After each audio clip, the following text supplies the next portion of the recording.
为着保护台湾珍贵的山林资源，有一阵巡山员咧为咱打拼。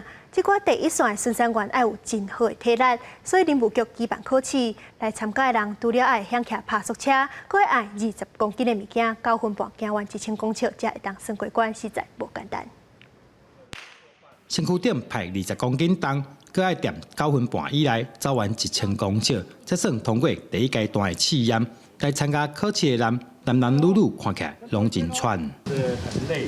会，就是对女生来说是一直跑，然后她的重力会一直往下压，所以就会比较累，而且背包比较大，比较没有办法符合我的身形。是一个挑战自己的机会这样。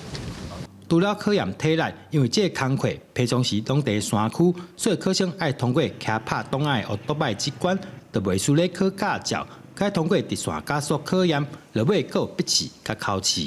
有兴趣啊，开心，又可以贡献自己的一份力量，我觉得很不错。山上不管是林地的管理啊，我们树木的维护、林木的维护，还有甚至森林火灾，还有甚至在山难救助的部分，也都会涉猎到。今年有49个人报名考试，按算录取7个，薪水3万块起跳，上侪会使有4万5。未来工课包括森林巡逻、生态调查等等。记者刘君豪，新竹报道。